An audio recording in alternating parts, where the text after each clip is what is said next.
Attention cloud professionals. Secure your seat for Gartner IT Infrastructure, Operations, and Cloud Strategies Conference 2024 on December 10th through 12th in Las Vegas. Discover how AI and cloud innovations are transforming the industry. Learn from top experts, share best practices, and connect with over 5,000 of your peers. Don't miss this opportunity to stay ahead of the fast-evolving world of cloud computing. Register now at gartner.com/us/IO. That's gartner.com/us/IO. Cloudcast Media presents from the massive studios in Raleigh, North Carolina. This is the Cloudcast with Aaron Delp and Brian Gracely, bringing you the best of cloud computing from around the world. Good morning, good evening, wherever you are, and welcome back to the Cloudcast. We are coming to you live from the massive Cloudcast studios here in Raleigh, North Carolina. Another weekend perspective, middle of September 2024. Hope everybody's doing well. I just recently got back from a trip to South Africa. First time I'd ever visited either South Africa or the African continent as a whole, although I've been to the Middle East, but not anywhere touching the actual African continent. So that was quite an adventure. Spent a week there, had a really good time meeting lots and lots of different companies, interacted with a lot of very, very nice people and incredibly gracious crew down there. So I'm very, very thankful for that. But one of the things I took away from the week, and anytime you do some significant travel, I think it's not only good for you to see different parts of the world, interact with lots of different people and perspective and cultures and so forth, but it does make you think about, how your daily perspective is influenced by what, the world that you see around you. And what was interesting for me, and I want to kind of dive into this week, is just how much non-technology things impact people as we diffuse information around the world. And obviously, we do our best on this show to try and have a global perspective. We, talk a lot about technologies that are used around the world. We talk about companies that are, involved with things around the world. But I think sometimes we forget that, while those things are all interesting and keynotes and announcements and all sorts of things are interesting, when you really get out and talk to people who are living with the things that are, impacting, the technologies and other things, you realize that there are many more things that influence, what they do, how they do it, what impacts, how much it costs for them, how they're able to find people and talent to implement those technologies and so forth. And so I picked up a lot of things this week that I think maybe I had seen or heard of, and there was a number of things that I was completely unaware of that kind of made me rethink, just how much we have to be conscious, especially if you work in any sort of role or world in which you have to have more than a local view of what you do. And so I thought what would be interesting is just to share some things that I learned, from talking to the people in different companies out there, and just how it impacts their world, and just to give some perspective on, so much of what we do, especially in the tech industry, is influenced, if you think about sort of these, like throwing a pebble in a pond, that place where the pebble lands tends to be very Silicon Valley centric. And then anytime you throw a pebble in a pond or a rock in a pond, you start getting some cascading circles that, diffuse from that place where they hit the water. And I think what we realize sometimes in this industry, or we don't realize sometimes in this industry, is that the diffusion, the more and more information diffuses from Silicon Valley, from the United States and so forth, how much it gets distorted and how much the sort of overall information doesn't make it as far as you might think it does. So I want to kind of dig into that after the break. And we're back, and I'm your host, Brian Gracely. Welcome back to the Cloudcast. As I mentioned at the top of the show, I've had a chance to do some traveling this last week. I actually have quite a bit of traveling over the next couple of, probably the next 2 months. I did a quick little spreadsheet looking at both, work travel that I have to do as well as some personal travel for family things. I am traveling between the beginning of September and the middle of November. I have about 40,000 miles of planes, trains, and automobile travel to do some things. So I've mentioned in the past that I've got some travel coming up that might have a little bit of impact on some of the shows. This show, I know I'm getting out slightly late on Sunday morning, but anyways, I mentioned at the top of the show I had a chance to visit Africa and South Africa in particular. And I know, saying that I visited Africa and saying that I visited South Africa are two very, very different things because what is going on in Ghana or Nigeria or, other places within Africa are very, very different than South Africa. But anyways, just gave you some geographical point of view of where I was. But anyways, it was very, very interesting to me. And sometimes it's a reminder that your viewpoint on a lot of things are very locally biased and locally influenced, right? Whether bias is the right word or not, but they're very locally influenced, right? You're influenced by the information that's put in front of you, the things that impact, sort of life from a economic perspective, a cultural perspective, and so forth. And this past week was a really kind of good reminder to make sure that you're talking to people from lots of different places if your goal is to make sure that you have a very broad understanding of what's going on in the world. And so I wrote down four or five different things that were kind of eye-opening to me. Some of them I was very aware of. Others I had no awareness whatsoever. And I thought they were interesting because I don't want to necessarily dwell on just the specifics of the sort of South African region and the South African companies and so forth, because the things that they described to me and that I observed, could very much apply to different countries, to different parts of the world. But it's worth, kind of asking and understanding, because I think what happens too often, especially, and again, I'm coming from an American point of view, working for American companies and being involved with kind of the American technology scene, is that there's, kind of a perception that, like, well, since it's the biggest and since so many things originate from here, that the rest of the world just sort of follows along with that. And I think what was very obvious this week, and I've had a chance to travel around the world quite a bit, but maybe more so this week, again, because we're talking about kind of diffusion of information, just, how much things differ from what you see in headlines and all those other sorts of things. So anyways, this was sort of the list I had. So the first thing that was on my list was, what I'll call diffusion of information. And what I mean by that is, even for those of us who spend all sorts of time, as we do here on the podcast and we do in other places, spend all sorts of time, kind of reading what's going on in the industry, trying to analyze what's going on in the industry, trying to make decisions based on, the amount of information that we have in front of us at the time. It's really kind of amazing the amount of information that gets lost in the diffusion just in geography, right? And I don't mean that as any sort of slight to, regions outside the United States. We see this even within the United States. People get busy. They can't consume everything.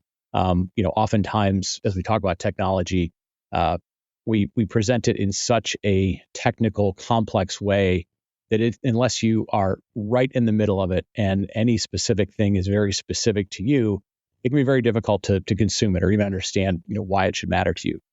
But I think the thing that we find is, that I found, in particular this week, and I've seen this in many places, but it felt a little bit more this week, was just, how little information makes its way. I shouldn't say it, not doesn't make its way, how little information gets kind of internalized and understood and kind of grabbed by folks the farther away you are from the source of it. And so I think the lesson I took away from that is, we have to be very conscious if you're in any sort of role in which you need to communicate to people that aren't nearby to you, right? That can't see all the context, can't see all of the reasoning why something happened, or just, are further away from you. And so they're just getting it as a random email, or they're getting it as a random news article or something. It's really important to simplify as much as possible, to summarize as much as possible, and to recognize that, the further away you get from that source of it, the further the most important things tend to be captured, right? And it's a little bit like the old game of telephone, right? If any of you know that game, where you sort of start with a bunch of people and you whisper from one person to the next person some phrase, right? The car in my driveway is red and it has 4 doors. And what you find is, as information is passed along from person to person, or from, next person in the group, you might get to the end of the line. It might be 5 people, 10 people, 20 people. And we're no longer talking about a car. We're no longer talking about the color. We're no longer talking about the number of doors. Like, things have gotten either summarized or modified or whatever. And you realize that, people along the way pick up the things that are most important to you. So my first piece of this was not the realization that information diffusion tends to, sort of lose its emphasis as it gets further away from it, but the importance to remember that whatever you're communicating, again, whether this is, some new product launch, or you're communicating your plans to a team that happens to be remote from you or whatever, many things get lost in that. And so the more time you spend being clear, keeping things simple, putting important context up front so that people aren't having to read it on paragraph 17 or something, the more important that is.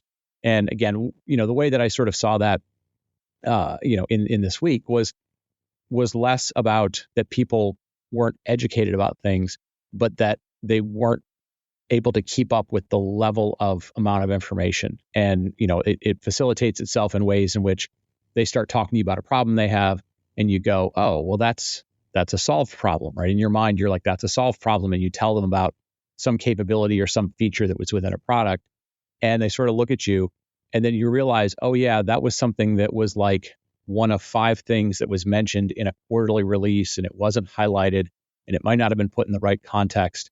And you sort of remind yourself, like don't think of everything as the thing you live with every single day. Remember, if you're asking them to remember 20 things, they're probably going to remember 1, or they're going to remember 2. And if you don't make the most important thing the most important, oftentimes it just kind of gets lost in the dustbin of time. So that was the first thing. The second thing was, and again, this is where sort of the American perspective oftentimes gets lost.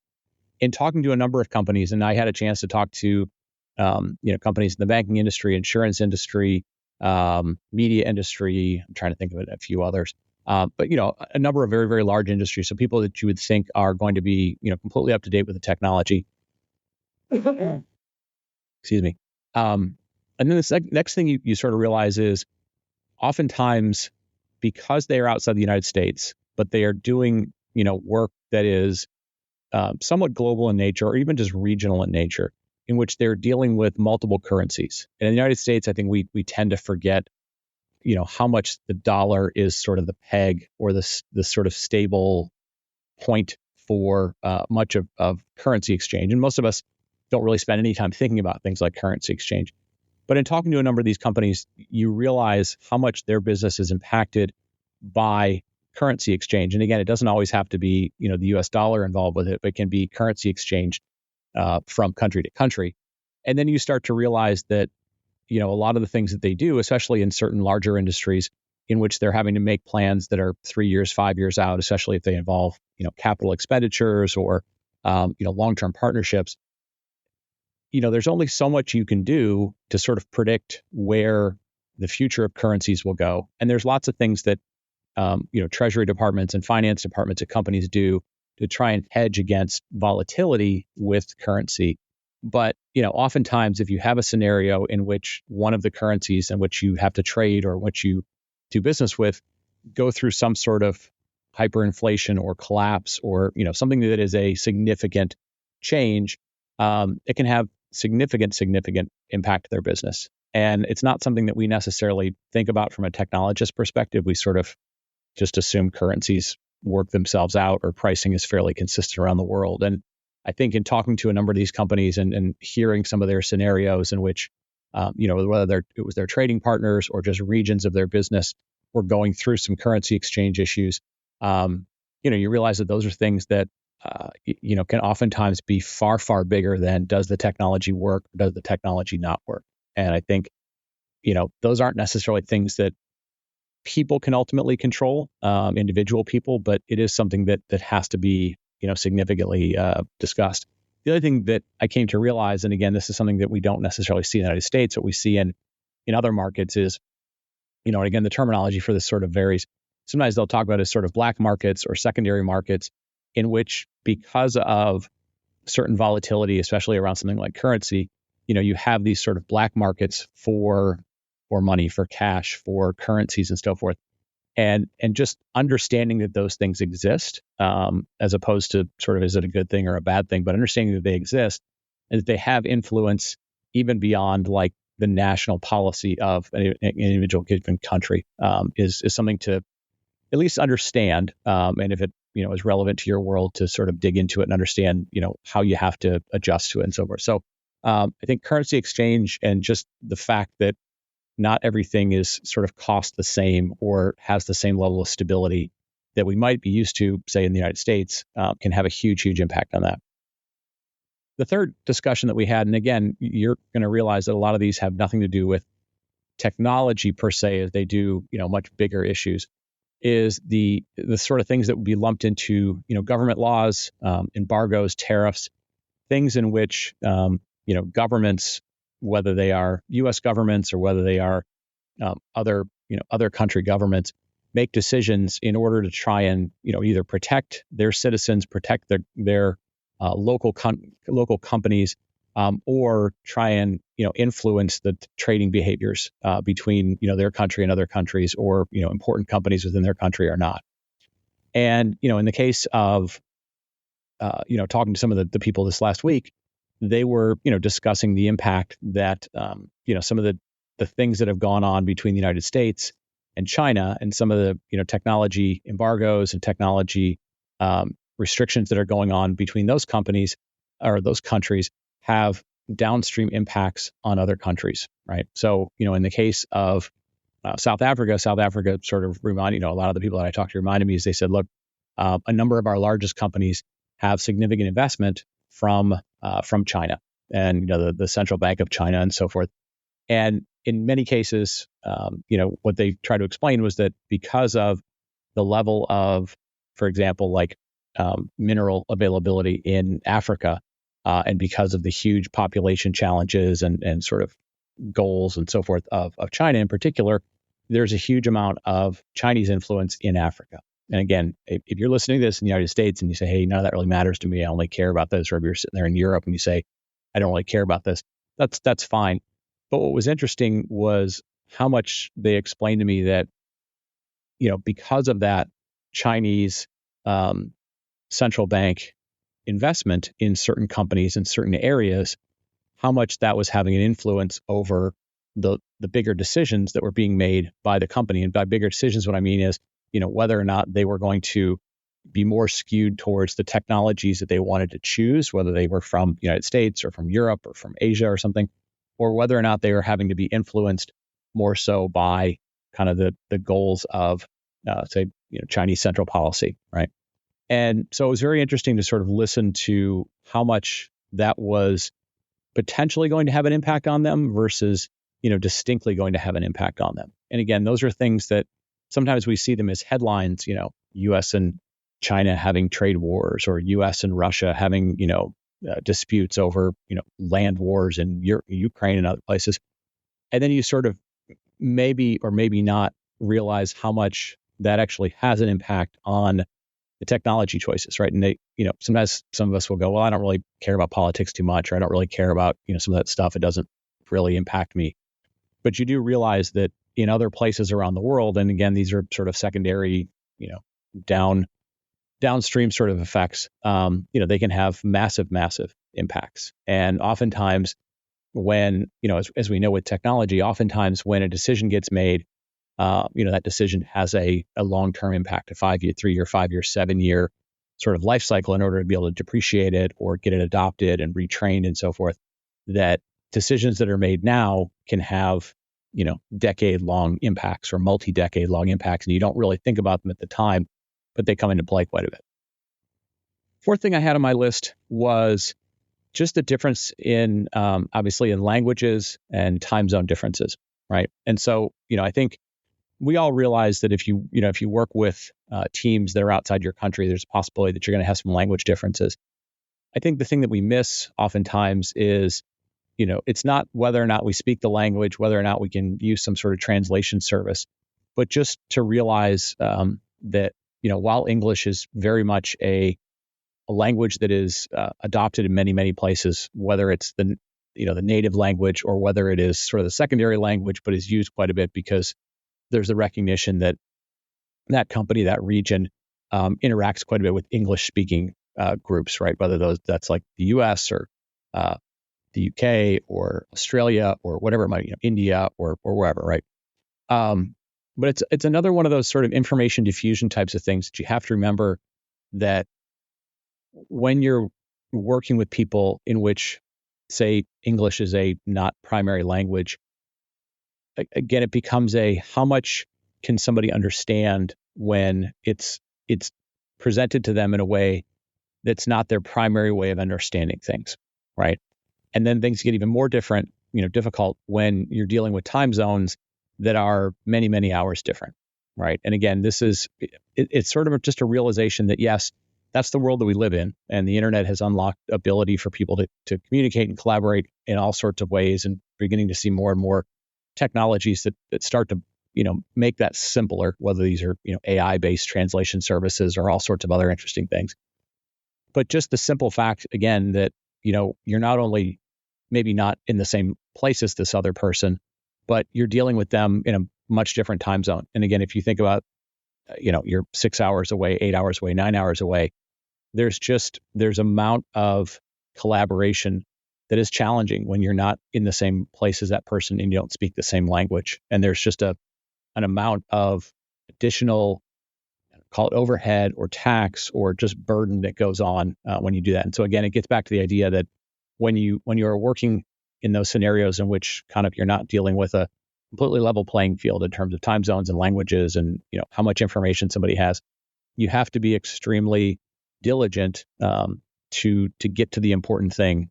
Make the important thing the important thing, and make the simplicity and the context around that as important as possible, and also be cognizant of what you need to do to simplify it for the other person to understand it, right? Last thing I had on my list was just sort of local culture, local norms, local expectations. And for those of you that have not had the opportunity to travel outside of your local domain, this may seem sort of unusual to you, in which you go, well, I know how people are around me. I know how they talk. I know what they eat. I know how they work. And then you go to other places and you realize, like, okay, they work differently. They have different expectations about what a work interaction is like, or the timing of it, or the intensity of it, or whatever that might be. And again, this is one of those things in which it's important to obviously do the things you have to do to achieve success with the business that you're doing, right? And again, in the States, we have certain expectations. We see things like headlines this week where, the investment banking industry has said, hey, we're going to sort of cap our work week at 80 hours. And if you were to tell certain parts of the world, well, people work 80 hours, they would go, well, why would you measure a week in 2 weeks or something like that, right? And again, so you have, certain cultures and certain norms and so forth.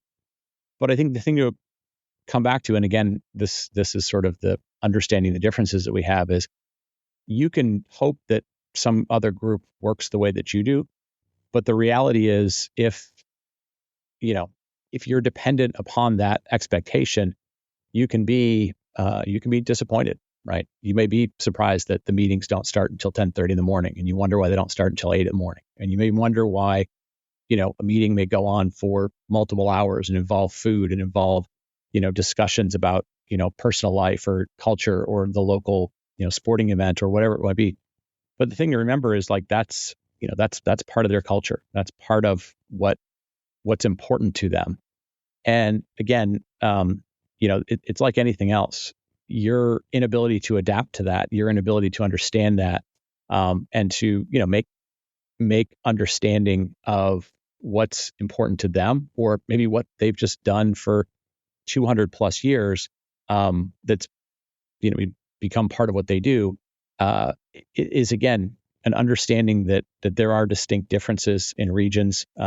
They've evolved the way they have for various reasons. Again, could be culture, could be as simple as the way traffic patterns work in certain cities and certain countries, right? And understanding, okay, we need to understand that. We need to plan around that. We need to plan whether it's around meetings or whether it's around how information is diffused or how, you're going to greet somebody, whatever those things might be. So anyways, I think it's interesting, and I think it's valuable if you get a chance to do quite a bit of traveling, to see the world, to see the differences in the world, to be understanding at least curious about what makes us different, why certain cultures and norms have evolved the way they have, whether it's because of geography, whether it's because of geopolitical types of things, whether it impacts the economy, whether it was driven by something having to do with religion that started 200 years ago or 500 years ago or 1,000 years ago. All those things are important to remember, because at the end of the day, if you're working with teams that are in places separate than yours, or if you are selling products or trying to implement technology or just trying to solve business goals, and you don't understand that difference and why the things are different, and not necessarily judge the things that are different. Can be the difference between whether or not you're successful or you're constantly frustrated with, why isn't something working the way that you expect it to. So anyways, at least for me, it's always good to, A, get a chance to get out and do some of that traveling, but B, sort of, remind myself and refresh myself that the world doesn't all operate the way we do here in the United States. And that, there's times when we can have an influence over, what people do in other parts of the world, but also there are times when, in order for us to be successful, we have to be adaptive and accepting of, the way that they do things and understand, what success means for them, what the challenges are for them. And they might be very, very different than we deal with on a day-to-day basis. So anyways, I'm very thankful for the opportunity to get to see some parts of the world. I'm thankful for the people that are always, incredibly, incredibly gracious when I go there and they host and, go out of their way to make sure that we, see interesting parts of their city and try interesting foods and just sort of learn about what makes their place unique. And so I'm really thankful for that. So anyways, hope everybody gets a chance to spend some time with people in different parts of the world, or at least, different from where they are, just so they have some perspective on those things. And with that, we'll wrap it up and we will talk to you next week. Thank you for listening to The Cloudcast. Please visit thecloudcast.net to find more shows, show notes, videos, and everything social media.